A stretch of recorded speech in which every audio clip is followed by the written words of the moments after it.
Hey guys, this is Andrei Smirnov reporting for the Fast Lane truck from the 2017 North American International Auto Show in Detroit. And behind me is a 2017 Honda Ridgeline, but it's a naked version of it. Basically what's called a body in white. And coming up is everything you ever wanted to know about different types of steels that go into making a truck like this.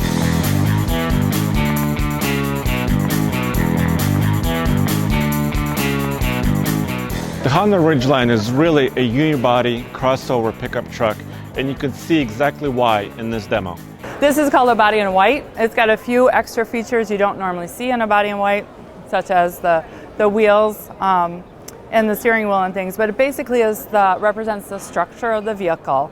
As you can see, there are several different colors shown here, and all of these panels are steel, but all the different colors are highlighting some of the more high strength and newer technology that we have in steel. So for example, this orange up here is a very interesting, unique design that Honda uses to get the best performance out of the front part of the vehicle. But in addition, they use a dual phase, we call it dual phase 980 material, and that's because its strength is 980 megapascals. You may have heard of PSI, pounds per square inch, as a measure of tensile strength of steel.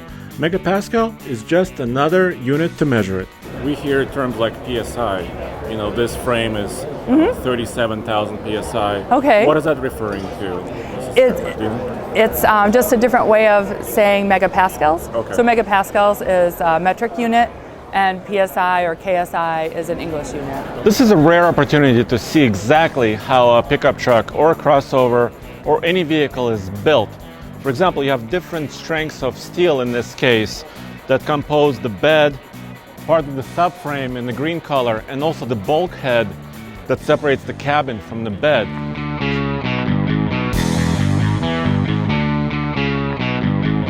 Dual phase means it has two different phases, and those phases work together. It's part of the microstructure of the steel. One of them is soft and easy to form and energy absorbing, and the other one gives it its strength.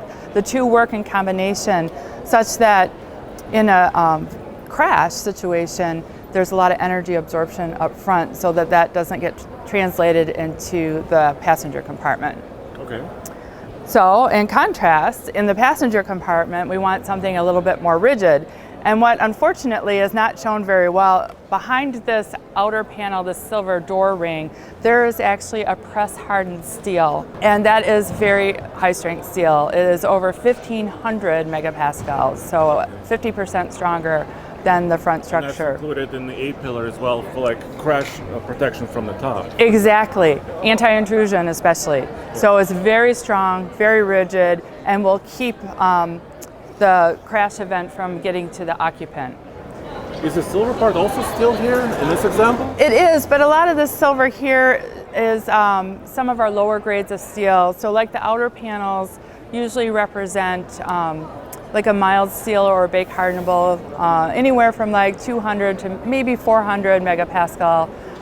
It has better formability for styling cues. So what are the different colors here? We have green, we have other sections here.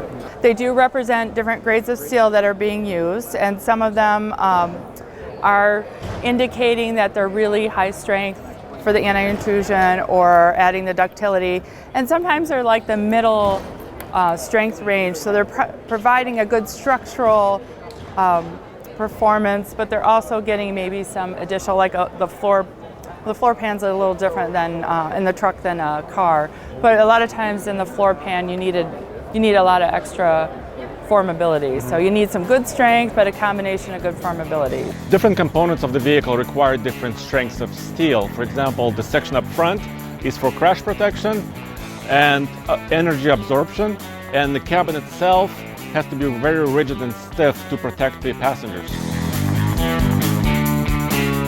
How you get the different grades is a combination of alloying, which is the chemistry.